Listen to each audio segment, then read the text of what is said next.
acquisition. Email has been one of the biggest things that we've seen make a huge difference for small companies because it's very affordable to do, especially on a small level. Yeah. But if you're a local, Joe's gun shop, and you've got 2,000 or 3,000 emails, the ability to reach out to those consumers that are not stepping into your store and let them know what's happening is huge, without having to worry about the cost of snail mail and some of the other more expensive ways to reach this user base. It's incredibly efficient to send out mailers. And we've really focused around doing, again, what companies do, distilling it down and doing what they do best, and just being able to find new ways to let people know that. It's low-hanging fruit for almost all of these companies. Yeah. So the first thing I would say is find somebody you trust. Find somebody that you are comfortable working with, and let them do it for you, right? Websites are an easy place to find somebody to update your look and feel. It's the equivalent of the digital handshake these days. Get those consumers in through your email side of it. If you don't know how to do it, get somebody that knows how to do it. Social media, if you don't know how to do it, the easiest way to do is look at your competitors. What are they doing? Are they doing it right? Are they doing it wrong? And if they're doing it right, take a look at what they're doing. If they're getting a lot of engagement and you're not, maybe you need to change it up and add some more lifestyle. Put your feeling into it. The one thing that GAT was successful in is that GAT is 100% vision that I had, and said, this is what I'm going to create in the market. And clients come to me because they like that. There's plenty of clients that won't work with me because they don't like, who I am and how I do things. But I don't want that as a client anyway. So I think the same thing with your business becomes the important thing. If you're looking for a specific consumer base, if you're looking for a certain individual, figure out what that individual wants or identifies with, and making sure that your messaging that you're putting out meets that person. I grew up in a very, very religious family. And it was the traditional, home. My father went out and worked.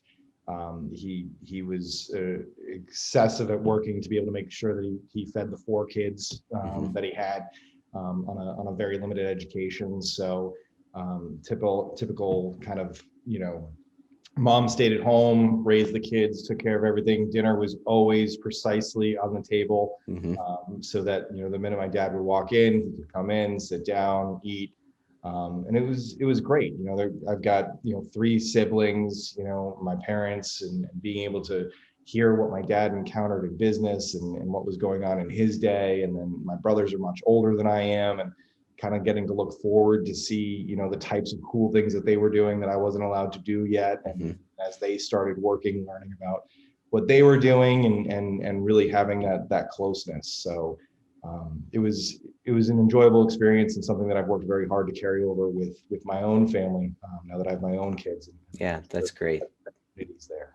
Yeah, that's great. That's great. Was your dad an entrepreneur too? You mentioned, he was in business. Did he have his own company as well?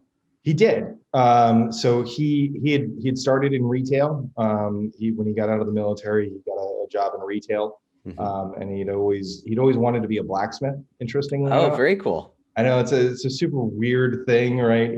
Growing up, and my dad was really big into working with metal and working with his hands and building stuff.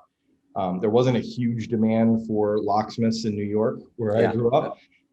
So he actually got into locksmithing and started a locksmith shop. And I started working at the locksmith shop at the age of about 8 or 9. Okay. So it was one of those things where I got to see what it really takes. It's not just being good at your job. It's being able to get marketing out there, being able to do accounting, being able to forecast purchasing. I mean, when you're a single entrepreneur business, you're wearing every hat imaginable. So it was nice to be able to get that ingrained in me in such a young age. And I think it's part of what allowed me to become an entrepreneur myself. Yeah, no, I love it. That very similar story to mine. I grew up in an entrepreneurial family as well. And, same thing, started working when I was very, very young, and certainly served. And I'm assuming that absolutely, kind of forged you and carved out your path that, you wanted to go down, rather than, working for somebody else. You probably had an inkling very early on that you wanted to start your own company and do your own thing, correct? It was interesting. My dad's business didn't really take off, mainly because of what we were talking about. He was a fantastic locksmith. He was incredibly generous. If a little old lady locked herself out of a house at 11 o'clock at night, he wouldn't charge that fee to come and Yeah. open the door for us. So we struggled a lot, really poor as a family because of the business decisions. And it's interesting because when I left to go out on my own, I started with the idea of becoming a stockbroker, Okay. and being able to have a consistent means of being able to support for myself and my family. And it was really the entrepreneurial side of what my dad brought to me was actually a fear of going out and doing it, from seeing it not work, and seeing that there's really so many aspects that even when I started my business, that are terrifying, right? Yeah. The advantage I would say is actually, which you look at Edison and any of the famous inventors, they always tell you that failures are what they learn the most from. The first three companies I started failed horribly, Yeah. right? And it was those failures, it was my father's issues with being able to run the company that gave me the knowledge to say, you know what, I'm not an expert in everything, and really building a company with enough finances up front to be able to bring on people that could do things that I couldn't do, right? I know accounting is not my forte in any way, shape, or form. So yes, it was informative, but it actually put a big fear in my heart of doing it, having seen it failed, and the results that what that causes to a family when that happens. Yeah. Yeah, that's an interesting perspective. I don't think no one's necessarily had that perspective before. And so you had these few companies that failed before. What made you keep going? I mean, up until that point, you saw your dad struggle. You've obviously struggled with a couple of failed companies. What do you think gave you the inclination to keep going if everything kept failing? So, I think part of it came down to is I didn't, because of the failures that my father had, I didn't trust myself enough when I went and Okay. started my first company. And when I started my first company, I started as a smaller partner. I bought into an operation with somebody that I trusted very much. What I found was when it came down to decision-making processes, if it was in the area of sales or marketing, they very heavily leaned on what I had to say. But when it came into other aspects of the business, they did what I had asked them to do in the first place, of saying, look, you guys have more experience in this place, but they weren't taking the recommendations and the thoughts that I had. Okay. And I quickly realized that the first three companies failed because I had partners. And the partners were great people. I'm still friends with most of the guys that I had done business with in the past, but ultimately I had a vision and I had an idea, and it wasn't until I saw that trying to rely on other people's visions in my company was what was holding me back, that I really took that huge, super fearful leap of saying, you know what, I'm going to go out and I'm going to do this myself, and I'm going to, if this failed because it's my fault, and there's Yeah. no other room or anybody else to blame for that. So, and I'm a glutton for punishment. Yeah, exactly. Yeah, that's one thing that all entrepreneurs always seem to have is, you keep going back for more no matter what. You just keep slugging away at it. So, no, that's good. That's good. So explain what you do today and how you got into that. And maybe you even had gotten into a different industry first and it kind of morphed into what it is today. I'm not quite sure, but just curious to see, that story of seeing that opportunity and this is what I want to do. Talk a little bit about, that generation of, how that all started. So, I've been very blessed, and I hate the hashtag blessed all over the internet kind of thing, but I have to honestly say I've been very blessed. I grew up in New York and graduated high school in the mid 90s, right when the IPO, the private placement, the small firms, the NASDAQ firms were becoming really a big thing. And I'd always had a background in sales. I've always enjoyed sales. I like talking to people. As you're going to see on this podcast, getting them to shut up is the biggest problem. So, it turned into a situation where I realized becoming a stockbroker was probably the right thing for me. I got to talk to people all over the country. I got to talk to successful business owners. I got to do some really cool things. And I happen to have gotten into that market right when that was exploding. Okay. And in the late 90s, early 2000s, we started taking a bunch of companies public. I had gone, we talked about my dad earlier, I had gone from a family where we were making $15,000 to $20,000 a year to support a family of four, to making $15,000 to $20,000 a month at 19 years old, right? Yeah. So there was a drastic change in that. And my Series 8 turned to me and he said, we're a bunch of idiots after we took this internet company public. And I was like, I don't know what you're talking about, right? Like I just did $25,000 gross today on this IPO. We're doing fine. He said, no, the future is the internet. And he convinced me into walking away from the brokerage industry and getting into web development right as the time that the internet development started taking off. So I got to ride this incredible wave through the finance market, then got to ride this incredible wave of venture capital and private equity through the .com explosion. Ultimately that bubble popped. When that bubble popped, we started getting into affiliate marketing and credit card processing on the internet, which was again this other incredible wave that kind of came out of nowhere. And then luckily I wound up meeting a venture capital company that we had done some work with who knew my background, knew my history, and said, hey, we want somebody that has the marketing and the digital experience that you have, but also has finance experience and can go into these dog and pony shows and meet with these individuals. And there wasn't a lot of individuals in the market that had gone from, Series 7 high pressure sales tactics to HTML coding, right? In 2002, 2003 kind of thing. So went into that. And then as far as this exact venture, it was really interesting. The CEO that we were working with that was running the venture capital firm, it was a small firm, about $100 million firm, had developed Parkinson's to a point where the stress from running the firm was getting to be a serious issue. And at the same time, I had moved from New York to Michigan, and Michigan gun laws are a lot different than New York gun laws. And it started getting into shooting, started getting into competitive shooting. And oddly enough, I started posting on Facebook about my going out and doing this and competing in a thing. And my wife at the time said, you're really pissing off all your friends, right? Maybe you should take this gun stuff someplace else. So I started a new page on Facebook back in the early days of when it was super easy, and started a page and just told my friends, hey, if you're into the gun stuff I'm pushing, go check this out.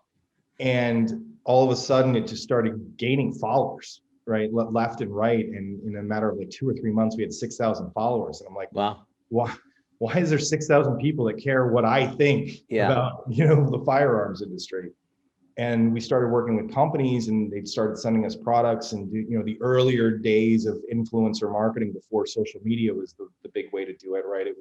We had a blog that was going with it and other stuff. And as we started doing these reviews, these companies started realizing that we were getting better SEO listings for them. We were getting better traffic coming through what we were doing than what they were doing internally. And they started asking me to freelance for them. And I said, no, I've got a really good thing going on here. This is just a kind of side project. But eventually the CEO shut the venture capital firm down and was super gracious to us all. He gave us amazing severance packages, set me up with enough money that I could basically say, you know what, I'm going to take a year off. And I'm going to see if this works. I'm going to see if this can happen. I'm going to see if this turns into something. And, the first year, I think we did $30,000 in business, and it was, almost nothing. It was just myself in a basement working 20 hours a day, writing reviews, coding, learning more about SEO and whatnot. And then the next year we did $100,000, and then we did $1 million, and then we did multi-millions of dollars. And it kind of just expanded into this thing as we started realizing that the firearms industry was the next big push, because there's such a old mentality to an industry that's been around as long as they have. Everything was print-based. Everything was good old boy network-based. There was a barrier to entry. If you've ever walked into a gun store, it's incredibly uncomfortable for a lot of people, right? So we wanted to try to show companies that they could make this more accessible to the general public. They could make this enjoyable and fun. It doesn't have to be this gritty, tough cowboy mentality for everything, right? And we took a different approach, and here we are now, 16 employees and growing and expanding at a very fast rate. And it kind of all happened by accident, to be completely honest. That's a fantastic story.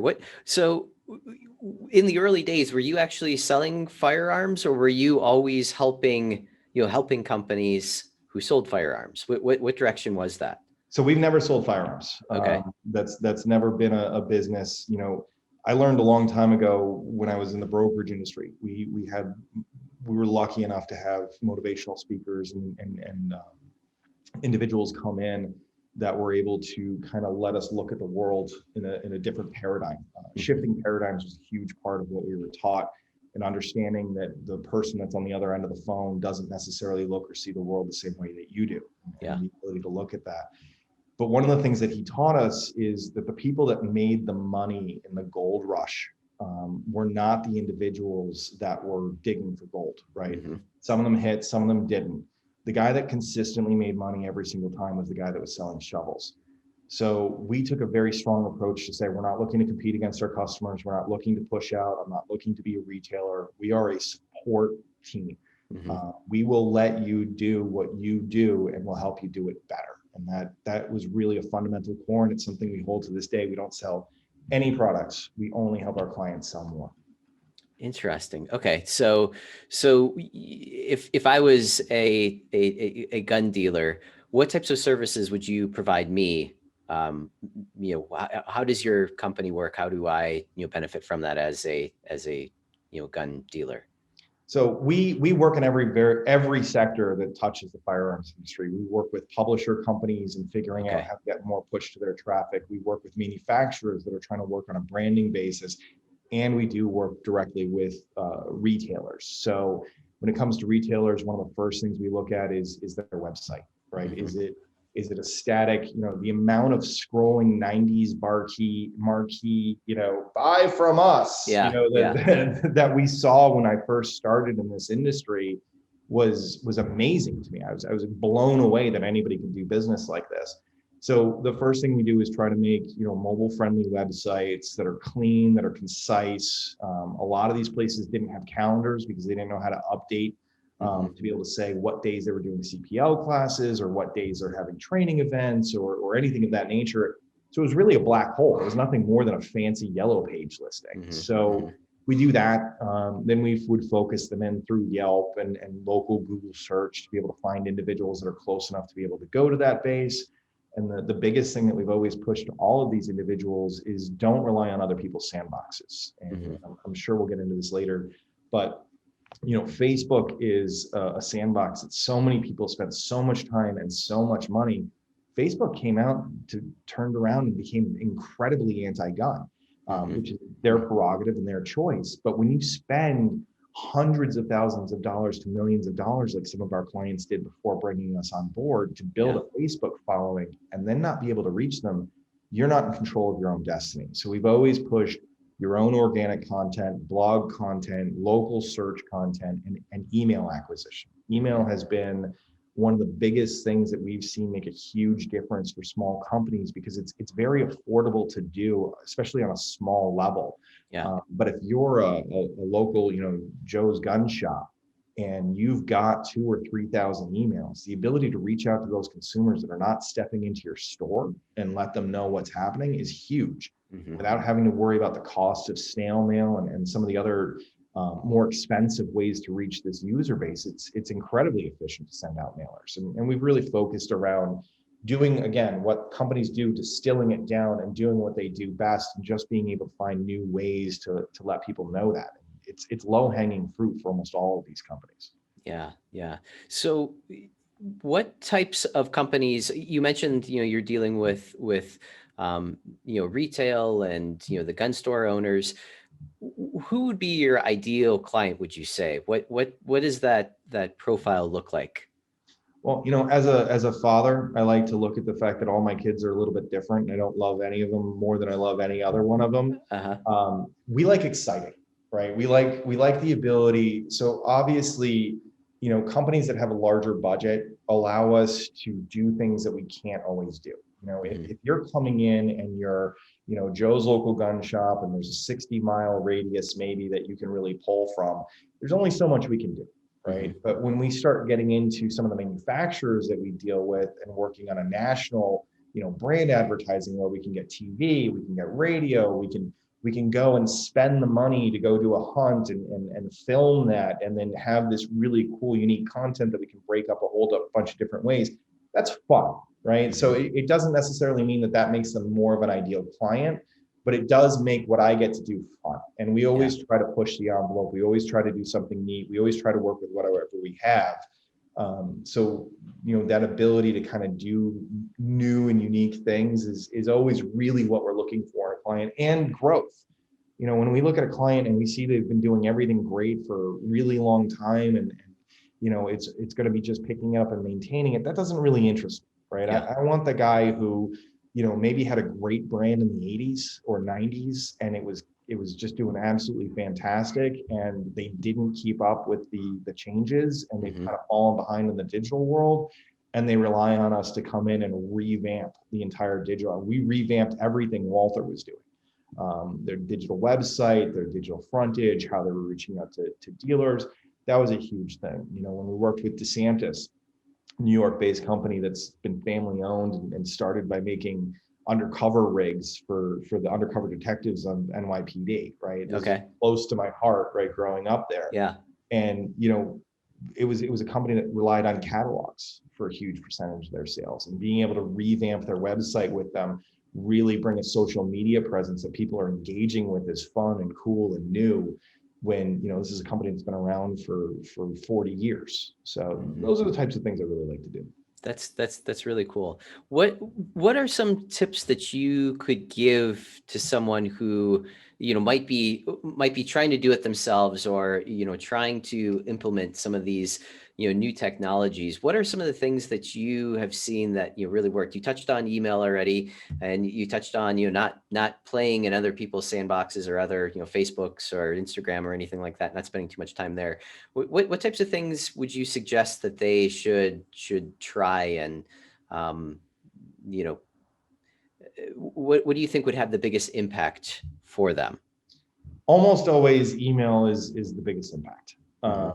Anytime you can get a consumer that's walked into your store or who has made a purchase from you, and find a way to get back in touch with that individual, that's going to be a great thing. The other side of it is really, the answer really comes down to, you should do what you do best, right? The thing that I learned from my father was the fact that if you're not an accountant, hire a bookkeeper with the first series of money that you make, right? We spent 2 years where I did not take a penny out of this company. Everything went into hiring more staff. And I had friends looking at me like, why are you living like this with the numbers that you're putting up and the things that you're doing? And I said, well, I don't do bookkeeping. They're like, why can't you? Why would you pay somebody to do that? Because I don't do it, right? Yeah. And I think when it comes to digital experience, if your job is building a widget, or we deal a lot in the firearms industry with guys that have built companies because they were engineers, and they saw a problem, and their engineering brain said, this shouldn't work this way. And they try to start a business, and it turns out that business is really not their forte. Engineering is. So the first thing I would say is find somebody you trust. Find somebody that you are comfortable working with, and let them do it for you, right? Websites are an easy place to find somebody to update your look and feel. It's the equivalent of the digital handshake these days. Get those consumers in through your email side of it. If you don't know how to do it, get somebody that knows how to do it. Social media, if you don't know how to do it, the easiest way to do is look at your competitors. What are they doing? Are they doing it right? Are they doing it wrong? And if they're doing it right, take a look at what they're doing. If they're getting a lot of engagement and you're not, maybe you need to change it up and add some more lifestyle. Put your feeling into it. The one thing that GAT was successful in is that GAT is 100% vision that I had, and said, this is what I'm going to create in the market. And clients come to me because they like that. There's plenty of clients that won't work with me because they don't like who I am and how I do things. But I don't want that as a client anyway. So I think the same thing with your business becomes the important thing. If you're looking for a specific consumer base, if you're looking for a certain individual, figure out what that individual wants or identifies with, and making sure that your messaging that you're putting out meets that person. So. Yeah, no, that's great advice. And there, I know I still do it sometimes too, where I'll say, oh, I can do that myself. And you're right. It always comes back and bites you, and it's best just to spend your time on what you do correctly and best. What obviously you're dealing with, some of your clients are dealing with storefronts and physical stores, and if you are giving them advice to, collect email addresses, what would be the best way that you have found in your experience for a physical store to actually collect email addresses? I imagine, again, running ads and running it to, driving those people to a website where they can enter in their email address. That would be one way. Is there any way that you found where, you've physically been able to collect them, because someone's walked in the door or made a purchase, physically? Is there any effective ways? Yes, and frankly, those are the best. Okay. An email address that I get from doing a contest or a giveaway online is certainly going to bring eyeballs in. But the ability to acquire that person that's actually made the pilgrimage to your store, that is a much more invested consumer. Mhm. And we typically see that the LTV on those consumers is 200 to 300% higher than what we see on individuals that are just buying from that company online. And Mhm. then they're about a 500 to 600 times more return than somebody that we picked up as an organic Wow. lead on the internet. Yeah. So we've absolutely, I would agree that should be a focus. As far as ways to do it, I mean, there's very simple ways. If you have a point of sale software that allows you to acquire the email address, the biggest problem most companies have is they're so focused on getting sales that they're afraid to ask for anything more. Yeah. Right. At point of sale, you should make sure that your cashier is saying, hey, would you like us to email a receipt? Can we put a copy of your email address on file? Or would you like to receive notice of when we're doing flyers and have an email address? So you want them to opt in, right? You don't want to trick them into giving your email address. Yeah. But if you can get that at the point of sale, then that's ultimately ideal. And I always recommend that if somebody's purchasing something, always throw in the bonus add-on sale, right? If somebody's buying a gun, do you need lube? Do you need ammunition? Do you need a holster, right? Mm-hmm. So the biggest problem I've seen with most companies is never asking for what they actually need to succeed, whether it be an additional sale or an email address. The other Mm-hmm. side of it that we've seen is, the old school days of the fishbowl next to the cash register that you throw your business card into to do a drawing once a week or once a month. Those are still successful. Saying, hey, look, we're going to give away whatever it is, right? Once a month, once a week, drop your business card in, or have the little cards that people can fill out because not everybody carries business cards anymore. Yeah. And throw that in. Those are great ways to be able to pick it up right from the best performing consumer you could possibly get.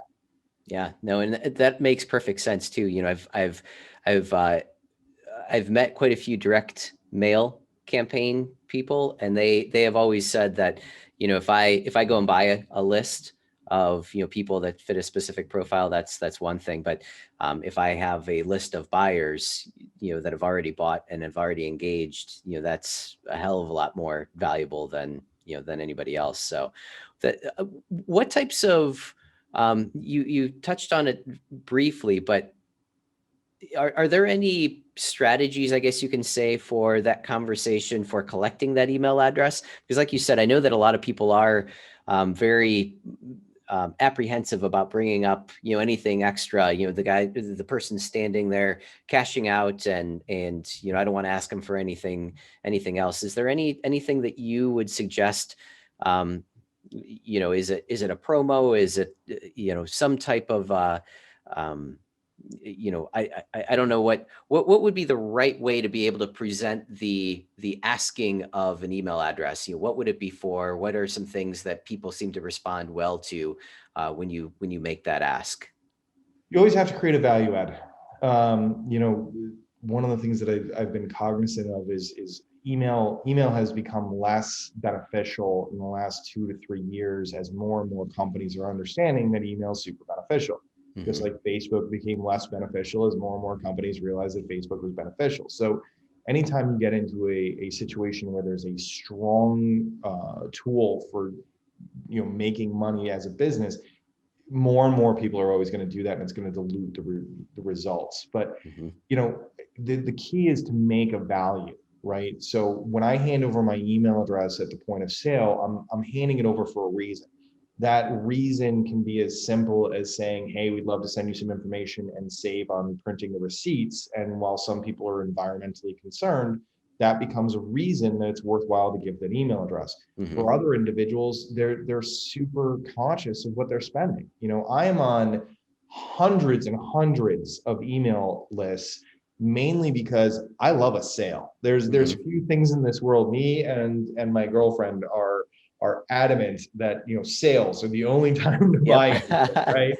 So I'll throw it out. I'll throw that email out almost every single time, but I won't unsubscribe. And the reason I Okay. won't unsubscribe is because that 2 or 3 times a year that they send out that sales promo, Yeah. and I am all over that, right? Yep. So saying to them, hey, you know, we do 2 or 3 sales a year and we don't necessarily publish that, or we know how life can be and how easy it is to get lost.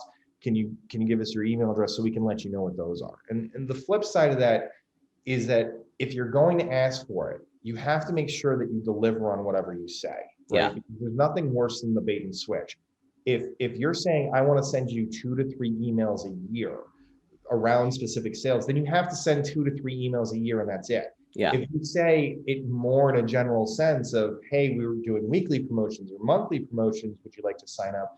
Now the person's not going to be upset when they get one once a week or once a month. So always make sure asking isn't necessarily as important as framing what you're asking for and making sure that you deliver on that exact thing to the end consumer at the time.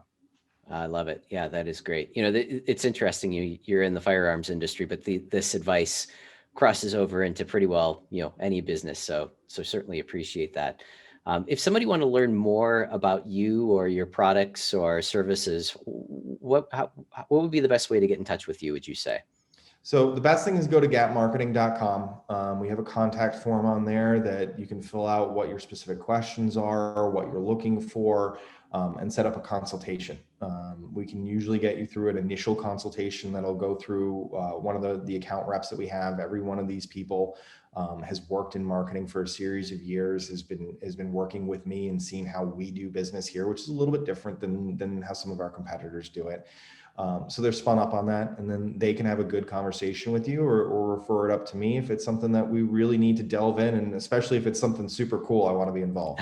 So, Very cool. I love it. Charles, this is fantastic. Thank you for the time and thank you for being on Past the Secret Sauce.